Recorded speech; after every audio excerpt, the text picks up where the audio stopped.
Hey everybody, welcome once again to the Wrestling Inc. podcast. I'm Glenn Rubenstein, joined by Chris Callicutt, and tonight we're going to talk about Monday Night Raw for June 12th, 2017. Was it a great Raw? Perhaps not. Was it a good Raw? That's kind of stretching the definition of good. Was it an okay Raw? Arguable. But was it a Monday Night Raw? Well, today is Monday. Chris, top-level thoughts on the show. Well, see, at the top of the show, I actually put, Monday, sometimes not our favorite day of the week, right?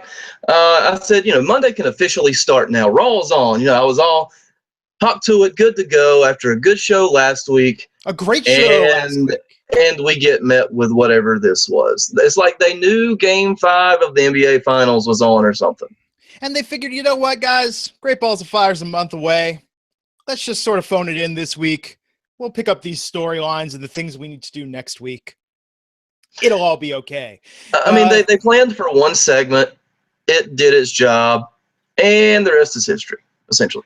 Yes, in fact, Matt Morgan and Raj Giri not here tonight. I'm just saying. They were bored to tears. This episode of Raw might have taken them out of commission. So we're going to talk about the highs. We're going to talk about the lows. We're going to talk about everything in between. Maybe a few mediums. A few mediums in tonight's show. First, want to give a little love to one of the sponsors tonight's episode, DDP Yoga. You know it, you love it. DDPY, used by Chris Jericho, AJ Styles, Mick Foley, Goldust, and tons of other WWE stars. We got a deal for you. Get full access to the DDP Yoga Now app for 25% off, or get the DDPY DVDs for 25% off, and that'll include 3 months of full access to the DDP Yoga Now app. You can also buy a max or combo pack at 25% off. Get 50% off the second one. Head on over to ddpyoga.com/wrestling inc. That's ddpyoga.com/wrestling inc. And we thank them for sponsoring the Wrestling Inc. podcast. So let's start with what was arguably the high point of tonight's show. And maybe the only high point, or very few. I mean, I hate to be so pessimistic. I mean, it's just, it's the two-man booth tonight. I don't want to be lagging everything, but I mean, we have to call it like we see it, right? Well, let's do the comparison of a roller coaster. You got to go up the slope. You got to go up the incline on a roller coaster before you can take the plunge. And that was tonight's opening segment, which Paul Heyman and Brock Lesnar coming out to respond to Samoa Joe choking out Paul Heyman last week in the Coquina Clutch. Samoa Joe comes out. Chaos ensues. The entire locker room pours out there. It's chaos personified. We haven't seen something like this in quite a while on WWE programming. No, we have not. And it was good to see some importance brought to this. And it established Joe as a legitimate threat. I mean, that's what it was designed to do. And I believe it accomplished its goal in that sense. But, with that said, you have two ways to look at these type of big fight feels. One way, do you keep them apart until the pay-per-view? That's the age-old adage that the WWE has used for years. If they think it's a big enough fight, they'll keep them separated until the pay-per-view. Well, let's just throw that one right out of the window. And to me, that was exactly fine tonight. This is exactly what we needed. For those that still aren't as familiar with Joe as they were with Lesnar, it established him as a threat, and it made him look good. That kick after the separation was fantastic. Absolutely.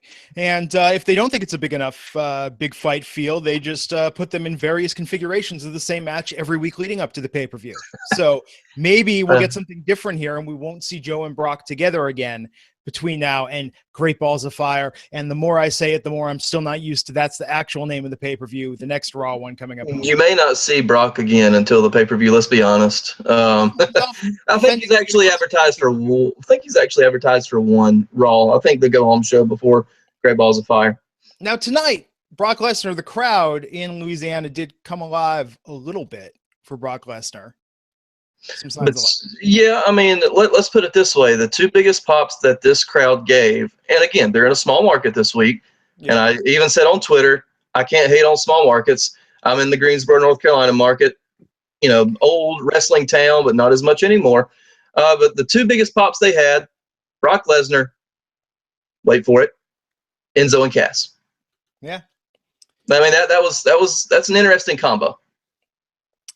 Well, it goes to show, Enzo and Cass, the internet wrestling community might be a little tired of them, but they're still over. They still get that pop. Same thing with Brock. That's why Brock gets the big bucks in the part-timer schedule, because you know, especially in the secondary markets, they go crazy for Brock Lesnar. So I love it when the locker room empties. Love those type of brawls when they happen on WWE TV. That was a nice moment. And from there, well, we were in the plunge of the roller coaster, as it were. Dean Ambrose versus Elias Sampson. Chris, are you an Elias Sampson fan? Never have, probably never will be, but here's why. Because, again, as all of our listeners know, I'm somewhat of an NXT mark, and he did not get over in NXT. He basically had go-away heat in NXT. But with that said, he now has legitimate heat with a main roster crowd, so kudos to Elias Sampson. He has drifted his way to being over, which is something I never thought he would be. But, you know, good job, buddy. I mean, and he has the look. There's no denying that. His in-ring work is not awful by any stretch of the imagination. No, he's a competent performer. So I mean, I just thought he and Ambrose sort of went through the motions a bit during their match. I guess just, you know, chemistry is an issue, maybe not working together before, but I think that'll come around, and I'm sure if they have a little match at Great Balls of Fire, then, you know, they'll get a nice little 10-minute match out of it. What would it take, Chris? What would it take for Elias Sampson to drift his way into your heart? Now, I'll tell you what, the little catchphrases that he's doing to get his heat, because he specifically said for the crowd to not get their cell phones out, right? And reverse psychology 101, everybody gets their cell phone out. It looked like a Bray Wyatt entrance after that. So, you know, he's doing the little things, the little nuances they're actually winning me over a little bit. I wish they'd put a little more thought into the songs. You know, everything literally sounds like it's made up on the spot. Just, I don't know. I think it could be a little more clever, a little more creative. But it was what it was. The match with Dean tonight, Elias won. Of course, there was interference from The Miz, which would set up what would happen later in the evening. And I think that's the thing. Elias, talented in the ring. It's just this gimmick. This gimmick is bad. It's bad, bad, bad. And see, a lot of people are actually going the opposite way. I've thought that since day one, but people are coming around on him. I mean, you see the legends. You know, I think Taz was putting him over. Our good buddy Vince Russo was putting him over, and none of it was tongue in cheek. I mean, they see money in this guy. Yeah, maybe it's a generational thing. If you want real heat, you want to make a guy real annoying, don't make it that he's, you know, this traveling vagabond busking his way through America. Instead, make him the guy at the party who busts out the guitar, plays the Creed and Smashing Pumpkins covers, and then offers to give all the girls a back rub. That's the guy that gets the legitimate heat, you know, talks about how he's more of a sensual person, and he's really into incense lately, and he smells like patchouli. That guy would get legitimate heat with today's 1998 would like its storyline back or something of that nature. It would be retro at this point. That's true. Yeah. So speaking of retro, new Goldust promo, man, Matt Morgan said last week that if Goldust kept repeating this setup like they were all shot in one day, that he was going to turn on it. Did you tonight get tired of the same Goldust promo that, what was this, 4 in a row? I believe it was 4. I'm tired of the R-Truth ones because I don't think any of them have been good. Yeah. But the Goldust ones, I'll give a little bit more slack because you have that nostalgia. And, you know, it feels more like old school Goldust. And Absolutely. If this ends up leading in 3 to 4 weeks or Great Balls of Fire, I'm sure they'll have probably, unfortunately, a pre-show match. But if this leads to Goldust coming out in his full garb from the 90s, then I'm perfectly okay with that. I would actually like to see him get one more little mini run at a lower card title. I really would. Well, you know, I'm sure they'll have a match at Great Balls of Fire. And we'll see. We'll see what happens from there. Yeah, I like Goldust. I like classic Goldust. And I just wish they would change these promos up just a little teensy bit. Miz backstage with Kurt Angle talking about Dean Ambrose, setting up what was going to happen later in the evening, talking about Kurt Angle's situation this week that was downplayed. We did not have the awkward moments. Corey Graves looking at his phone last week. Matt Morgan admitted he's the one texting Kurt Angle. So mystery solved there. Go back and watch last week's podcast to learn what Matt Morgan said he's texting to Kurt Angle.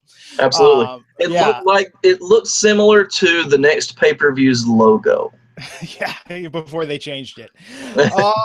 So then we got the video package on Cedric Alexander, went backstage to Noam Dar with FaceTiming with Alicia Fox, came out to the ring. Now, I'm just going to nominate this for one of the worst segments of 2017, doing the FaceTiming out to the ring.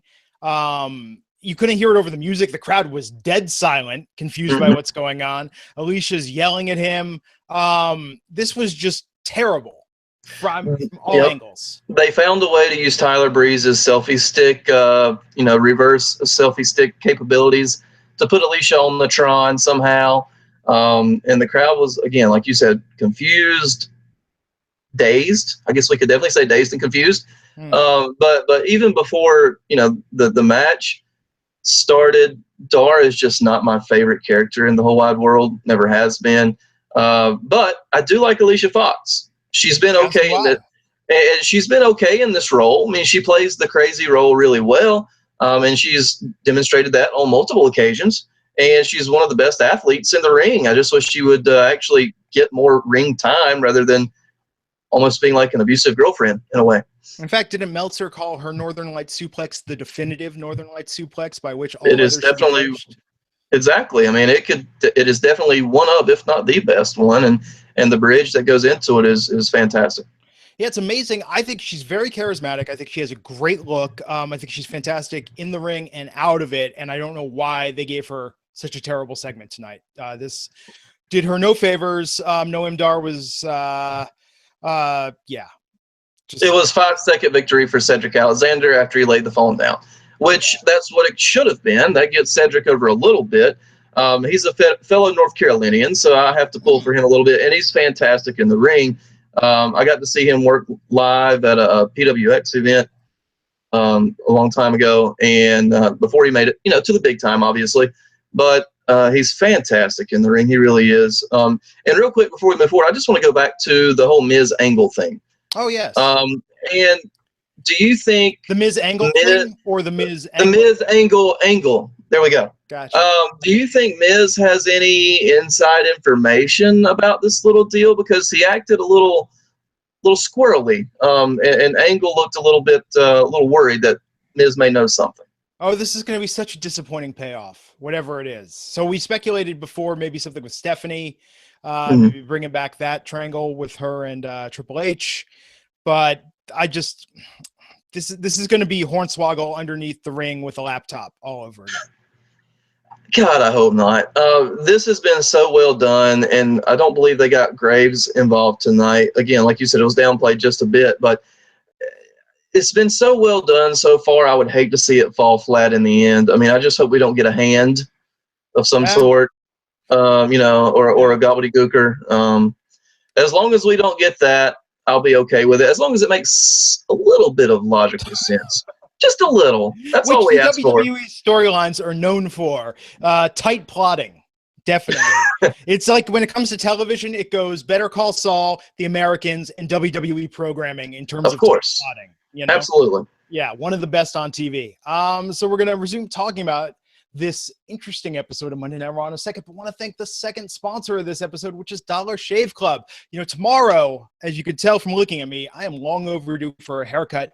Getting my haircut tomorrow, and you know what that means. Going to do a bit of shaving, going to do a bit of cleaning up the beard. And what do I use for that? Dollar Shave Club. You get high-quality blades and amazing shave butter delivered right to your door for an incredible smooth shave. And with Father's Day right around the corner, what better gift is there than to give a membership to Dollar Shave Club?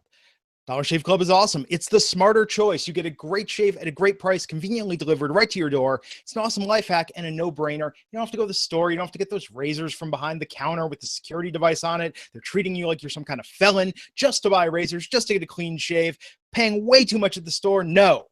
Get Dollar Shave Club. Get them at home. You don't have to deal with those cheap disposable razors either. They give you the cheap shave. You don't have to spend a ton on those gimmicks that don't really do anything for you.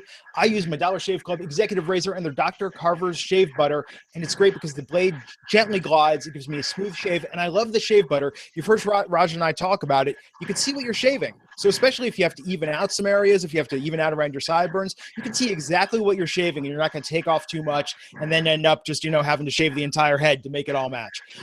So, Dollar Shave Club, it's awesome. For a limited time, new members can get the first month of the Executive Razor with a tube of the shave butter for only $5 with free shipping. After that, razors are just a few bucks a month.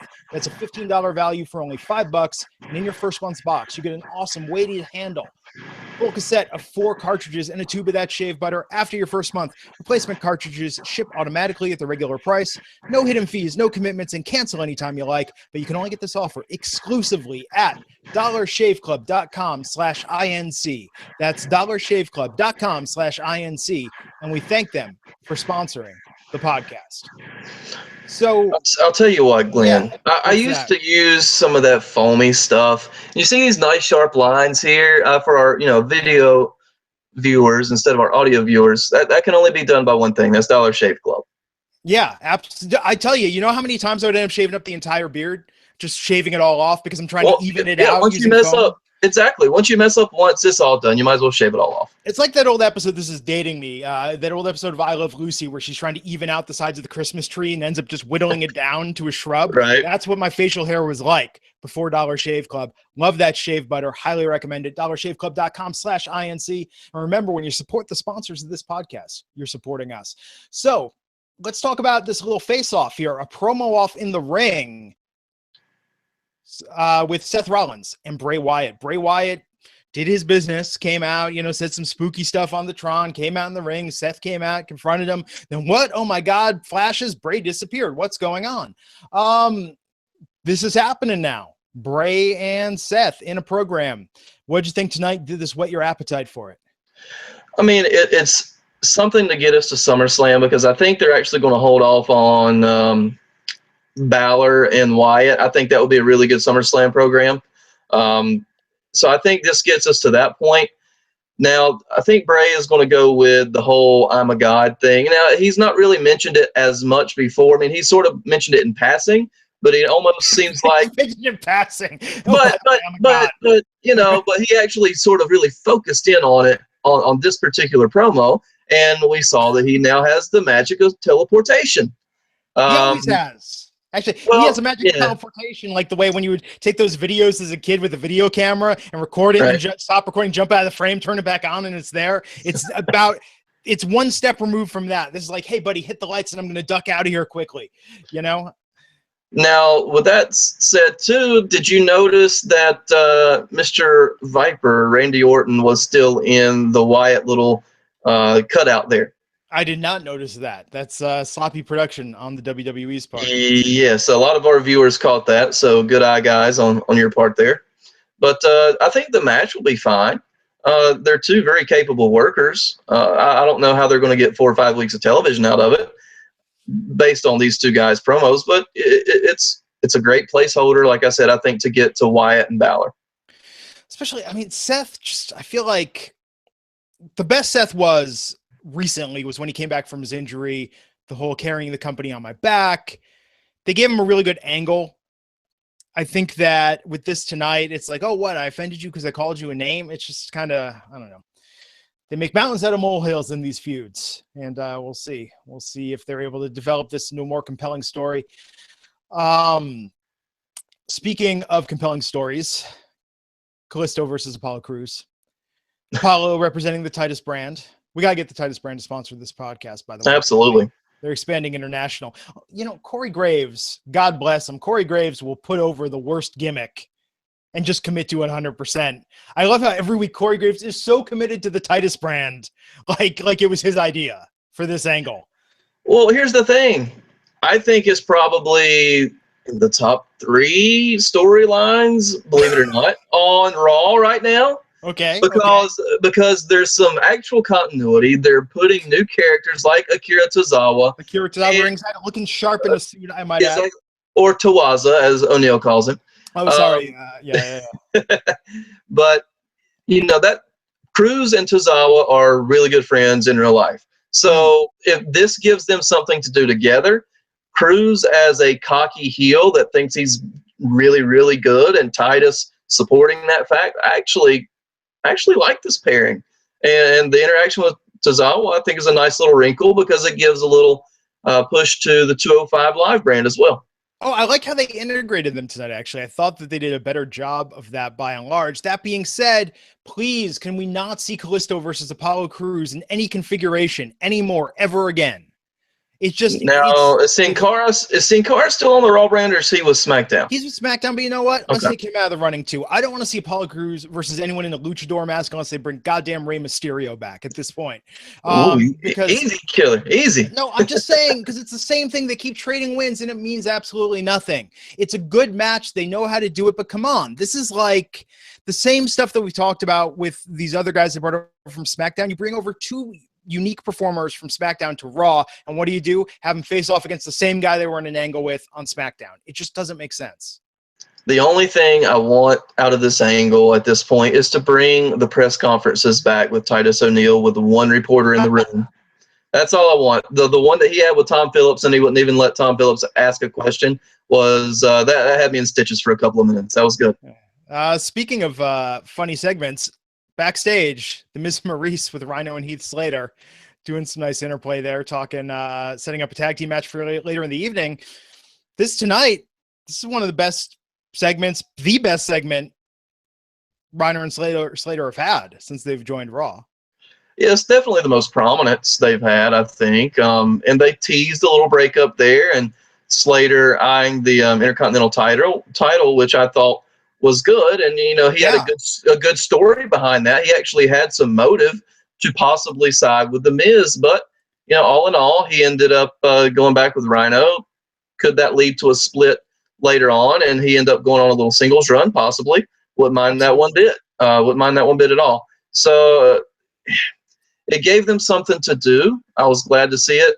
When you don't have Finn Balor, when you don't have Roman Reigns, when you don't have these big names on Raw, you still got Heath Slater, baby. You can fill time with guys like this, and it's perfectly fine by me because I'm all for everybody getting TV time. Obviously, we don't have enough time to get everybody on the show, but I'm an equal opportunity type of wrestling podcaster, by golly. Hey, Heath Slater's still over with the crowd. They've just booked him and handled him terribly. I mean, same with Rhino as well, but Slater is the solo act? I think absolutely.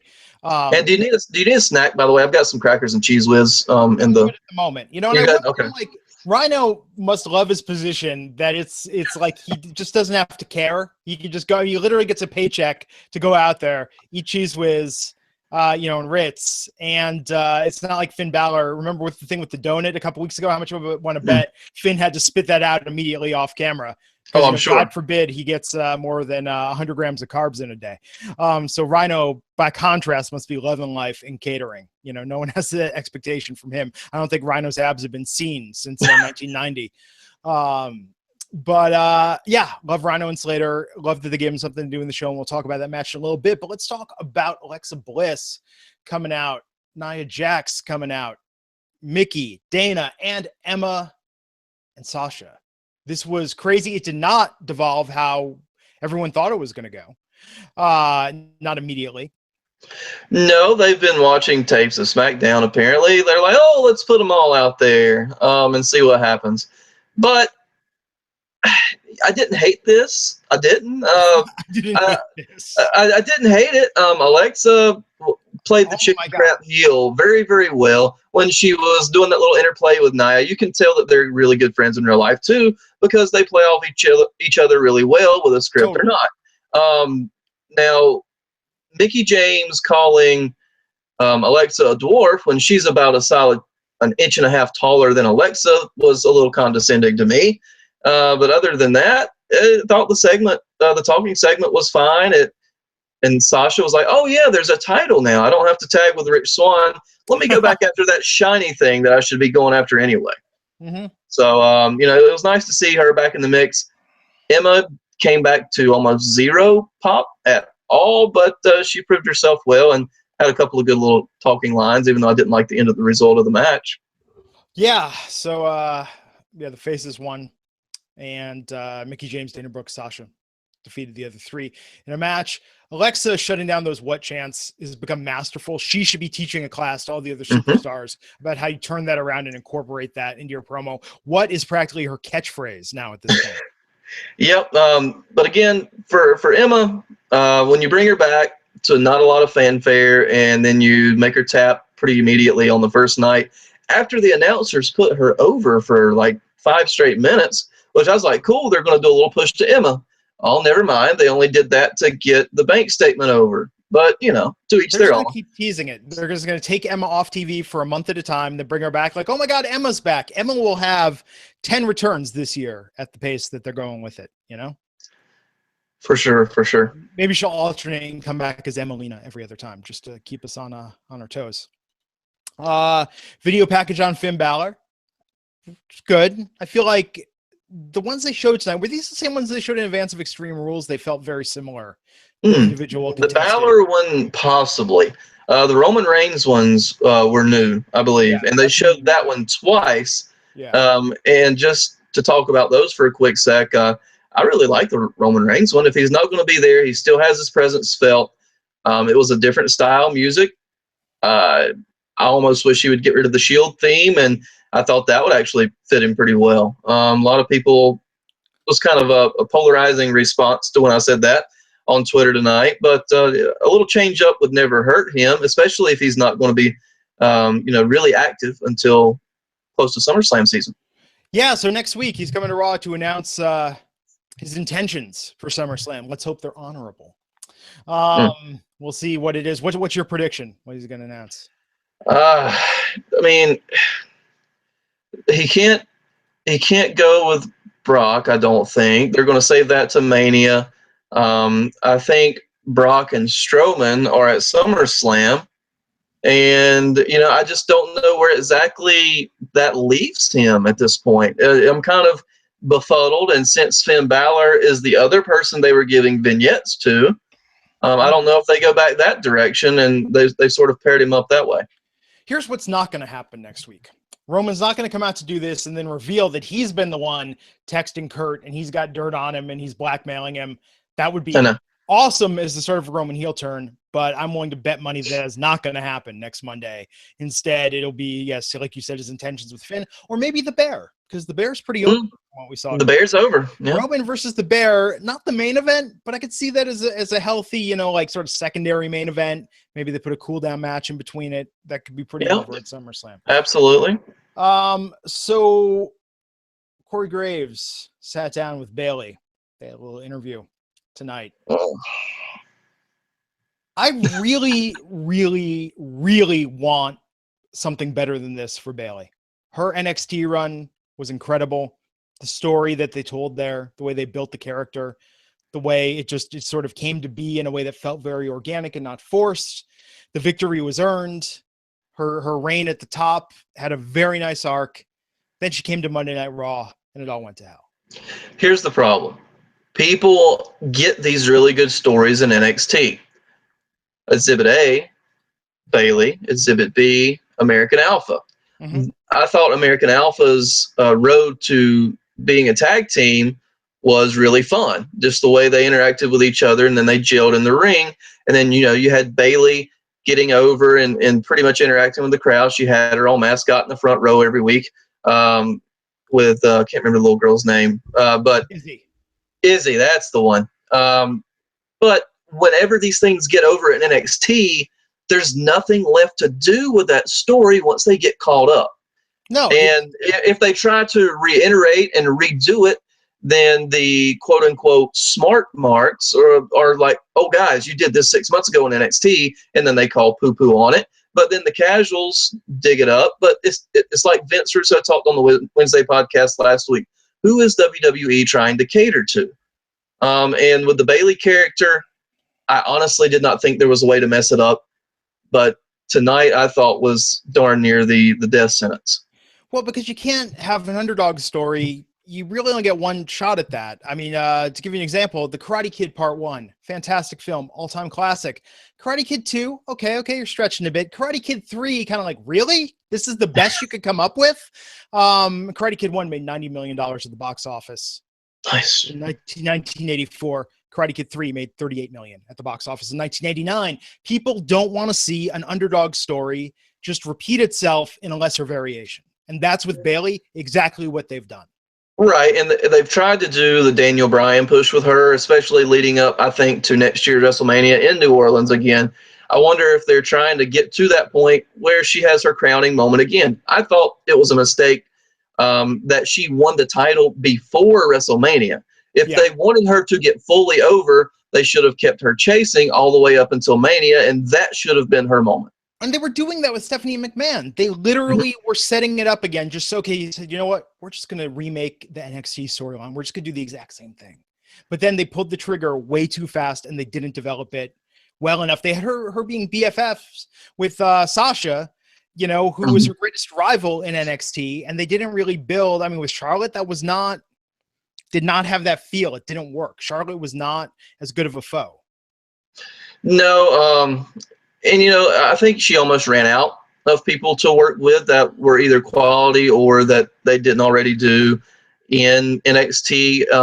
But again, a few thousand catch that on the network every week, and 3 million catch it on Raw. So again, they have to sort of weigh their checks and balances on what they want to rehash, and what worked in NXT to try to get the people over. I just think that, yeah, exactly. And what I liked about this interview with Graves is Graves pretty much called her out. Well, you can't get too far in the WWE with being nice to people, with not wanting to hurt people. And I liked that point of logic that he was bringing up. And she's like, I realize that, but I'm Bayley. And then she tried to explain what Bayley was. And what she explained it is not going to get over with anybody over the age of 12. Yes. Or she'll become female Bob Backlund. Bob Backlund from like the 80s. And I made kind of a controversial point, right? On Twitter. And people called me out on this, and that's fine. Not to be creepy at all, right? Married man. Sure. But Bayley does have assets, right? And they make a point to hide those. So if they completely changed her character, then they have an option there to like go complete 180 from what she is if they really wanted to. No comment from Glenn. Like, do I take the headphones and just walk off camera in response to this? I think a Bayley heel turn at some point would be awesome. It'd be like Hogan joining the NWO. But you only get to do that once, and I don't think she would sustain as a heel. I just don't see it happening. They got to do something, and maybe they're going to beat her down far enough with all of this that she'll have that comeback and it will feel organic. But man, this descent into hell with Bayley is not fun as someone who is a fan of hers. Rhino and Heath Slater versus Miz in the Congratulations Bear. What'd you think? I mean, okay, so Heath Slater and Rhino got a victory. Good on them. I called this, and I said, I hope it's the Jobber Bear to be his partner, and dadgum if it was not. And I just, here you go, pat on the back a little bit, Chris. I actually called that one. I texted WWE, see if they had any creative positions available. But no response as of yet, unfortunately. You're stuck with me, guys. But, you know, this segment, again, you had the Bear swerve. I didn't think it was Ambrose this week, but then it ended up being Ambrose the second time. That was some Bray Wyatt-like magic there. Absolutely. Magical, mystical bears on Raw. And then his finisher was the freaking bear hug. Hey, that bear, I think tonight, I would put him at least, you know, in the mid card of Raw talent right now. I think he was over, man. He was over. Yeah, absolutely. I think this is not the last we've seen of that bear, because the WWE loves to run stuff like this into the ground. I'm sure it'll become an internet meme. Next thing you know, the Bears getting a contract like James Ellsworth. We've seen how this stuff plays out. So yeah, brace yourself for more of the bear. But yeah, you know, the Miz versus Dean. So I like that they're making it interesting at least. And I eat my words because I said this is going to be boring. We saw this in SmackDown, but between last week's segment and tonight's, I like how they're doing this, and I give them credit because they're doing something they never normally do. We've got Dean feuding with Elias now, which is kind of really a simmering feud. I mean, it's not really like full, but we've got Dean in 2 feuds. When's the last time that happened? So we had like Superstar on 2 storylines concurrently. And of all people, it's Dean Ambrose. Yeah. But, you know, it's good to see them intermingling some things. because I think they already had this Samson introduction planned out before they exactly knew what they wanted to do with the IC title, or vice versa. So, they almost had to an extent, I believe. But it's good to see that they're thinking outside the box a little bit. We're getting some different combinations, and it's for a title. So really, it puts Samson almost in the title picture to an extent. In the sense that he's literally in the picture. Right. Someone is holding a title way on the other side of the picture, but technically it's the same picture. Yeah, I feel you. Rich Swann versus Neville. Speaking of the title picture, poor Rich Swann. Mm-hmm. And here I was thinking that he was actually going to be the next possible contender again. No such luck. So the way that Neville sort of counted out his victims, so to speak, for the last few months, do you think we get like a multi-man match at SummerSlam or Great Balls of Fire? Do we get all of the guys that have lost get a second chance, or do we see a new contender arise out of pretty much the oblivion at this point? Yeah, like a cruiserweight Royal Rumble, like I'm sure I could come up with a clever name if I weren't so exhausted. But yeah, I think they could do maybe like last man standing. They could do one versus all. They could do some crazy stuff with that. I mean, with Neville, they've just made him so dominant at this point. And with Aries, I feel like they blew the natural window to let Aries be the one to dethrone him. So I'm curious where they go with it. I feel like they're painting themselves in a corner, and sometimes that's where they find the most creative ways to get themselves out of it. So we'll see what happens. Gallows and Anderson versus Enzo and Cass. Somebody attacked Cass backstage again. One fatal blow to the head, apparently. That's the reason we went the old Big Show route. The old WMD there, whatever he calls the big knockout punch. But yeah, they tried to go on, defiance of the WWE's concussion policy. Cass was right out there in the ring again, but Gallows and Anderson did win. Afterwards, Enzo getting beat. Big Show comes out and saves him. Then backstage, all sorts of accusations fly. Who do you think it's going to be? Do you think it was Big Show that's beating up Cass? We've got two possible suspects at this point. You've got the Big Show, who tried to shrug off any blame, and then they've put the Revival in more clear view every single week. They were there at the opening. They were there. That has to be right, and they were there as Cass was being helped up. So they slipped through the back door again, and they've made it more obvious every week. So to me, I'm hoping that's now a swerve, and they don't think that I'm that completely stupid. I hope. God, I hope. Yeah, but we shall see. And the main event tonight, 2 out of 3 falls match for the Raw Tag Team titles. The Hardys versus Cesaro and Sheamus. Ended with a double count out. Yeah. Main event. So if you're not tired of this pairing so far of the Hardys versus Cesaro and Sheamus, rest assured you're going to see it again. Tonight was not the end-all be-all because nothing happened. No, and literally nothing. I mean, the one fall piece, I was hoping that the Bar, as they call themselves, would go over clean as a whistle and be dominant 2-0 and possibly get a little bit of the angst from the Hardys. Not necessarily the brokenness, but something along the same lines. I wouldn't have minded that. A little character switch up, and whoever could have moved on back to the Bar.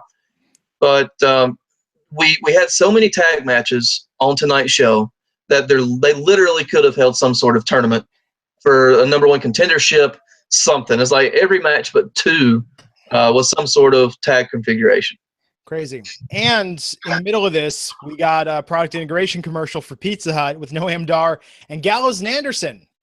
Talk about unlikely pairings in a commercial. Nerds. Yes. Hey, Gallows and Anderson are getting that Pizza Hut money. Gotta be happy for them there. Noam Dar getting some of that. Yeah, exactly. A couple of dollars never hurt anybody. Absolutely. Well, I think it shows a little bit of confidence if the WWE is having you do those commercials. So I think for Gallows and Anderson, maybe their Southpaw stint got them a little more favor. Maybe they too will get a KFC commercial in the future, and one of them can wrestle as a chicken. And I was Fingers glad to see crossed. the Chad Too Bad little gasping for air type of laugh. Glad to see that made TV. So Jesus, just make them a tag team as Tex and Chad, please. If you're not going to do anything else with them, just bring that. Just go full 1985 on us, please. Yeah, it could happen. What'd you think of the Hardys versus Sheamus and Cesaro in the actual match itself? The thing that I really took away from this was how limited Matt is in the ring at this point in his career. The guy can barely move, but he actually covers it up pretty well. His selling is still good. You're not going to see him taking a ton of huge bumps, except on these big spots and on the big stage. But the match itself, I thought the first fall was good. It went ahead and established Cesaro as a dominant team. And the second fall, nope, still not a thing. And the second fall, it had to happen to even it up. Again, I wish it would have been 2-0. But that second and third fall, the match ramped up a little bit. And then you got the double count out, which is the old main event cop out finish. And it really, to me, did not benefit either team. Yeah. It's not interesting to see the same people fighting the same people every week. That's why do people stop watching wrestling? It's when I feel like I can miss an episode and not miss much. Then I can miss 2 episodes and not miss much. Then I can just watch the pay-per-views and not miss much. And then, I can just watch the big 4 and I'll be fine. Yeah, just about. Because you get enough video packages with each pay-per-view that you pretty much get caught up in 5 minutes. Absolutely. They don't make it hard to know what's been happening in the WWE on weekly programming. And it's the subtle, crazy stuff that you miss. And that for me is the fun stuff. But these matches just get really repetitive. And there's not, it's like they're out there doing the greatest hits every time. The moves they're going to pull, they hit the beats, and there's nothing special about it. And you got to make these matchups mean something. So that being said, we got some other news we're going to cover here in a moment, what happened in the WWE this week, the latest developments. But your final thoughts on tonight's episode of Raw? If we're going to give it a grade, sheesh, man. Not going to lie, I may have peeked over at the NBA Finals a couple times. I'm not going to do any spoiler alerts on the finish for that for you guys, but I would give it probably a D this week. It was rough, except for the opening segment. Not a lot saved it besides that first segment with Joe and Lesnar. Yeah, it was a tough Raw to get through. On a much kinder note, tomorrow's the go-home show for Great Balls of Fire. Now, or not for Great Balls of Fire, pardon me, for Money in the Bank. For Money in the Bank, yep. And what did they do? How are they hyping this? You're going to see him this Sunday in the Money in the Bank match. But tomorrow night, they're going to be a 6-man tag on SmackDown. This is exactly the reason why people don't watch this.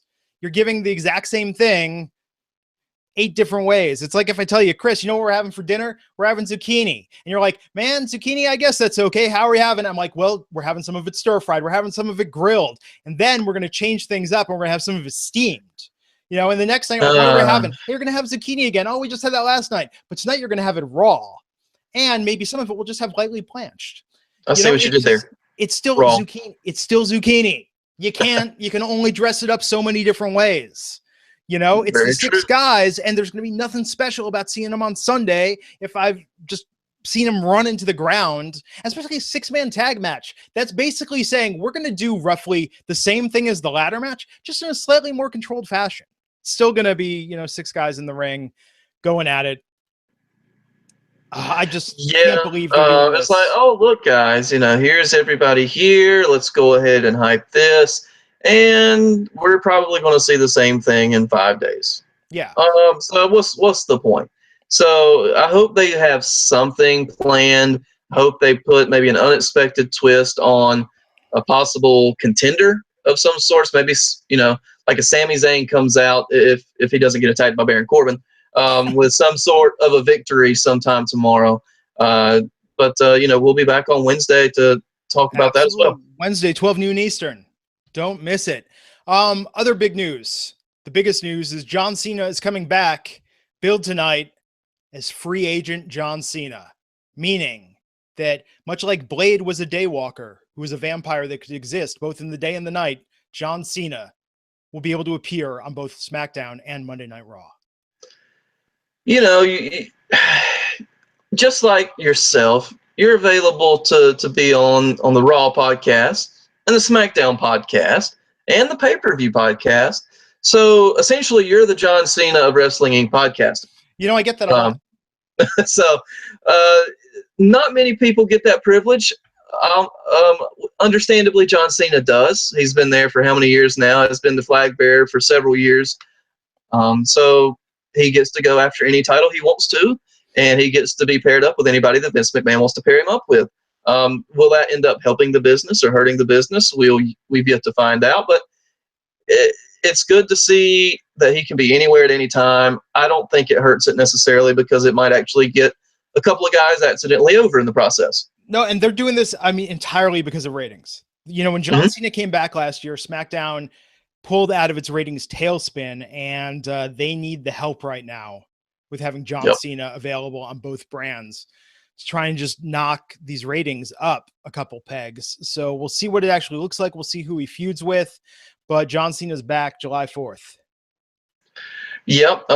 You know, that's very much American holiday. We'll see if he goes for the U.S. title or the world title. I think he goes straight for the world title. What about you, Glenn? Yeah, I could see him going against Jinder Mahal. I think that's a good program, you know, and they could do that. Give Mahal the rub a little bit, to sort of further establish him. Maybe he doesn't win clean, or maybe he doesn't win at all. Who knows? But if you put up a good effort against John Cena, that's still getting you over in the WWE's mind. Oh, just being in the ring with John Cena's, you know, put you on a level that most superstars are not. So I think for Jinder, that will complete his ascension to being just the main event heel going forward. Absolutely. And thank you to those in the comments. I am not James Ellsworth's cousin, I promise. But I appreciate the compliments. But if you were still in grade school, you know you could go to school every day and be like, yeah, that's my cousin in the WWE. And then the WWE would come to town and they'd be like, dude, your cousin, when did he get past this SmackDown? You're like, I don't know, man. He only gets so many of them. And you have to come up with a story about how it didn't come through. You weren't able to go, or you were there, but you were backstage. That's why they didn't see you on TV. It'd be all sorts of complicated. So be glad you're an adult now and don't have to do those sort of lies to retain popularity. For sure. Let's move on to a couple of viewer questions. Peter Warlock asks, is this just a prelude to Kurt Angle making a wrestling comeback? Do you think we get a Kurt Angle match at SummerSlam or something of that nature? I could see it. I could see it happening, and I don't think it would be bad. So we'll see. We'll see if they go that route.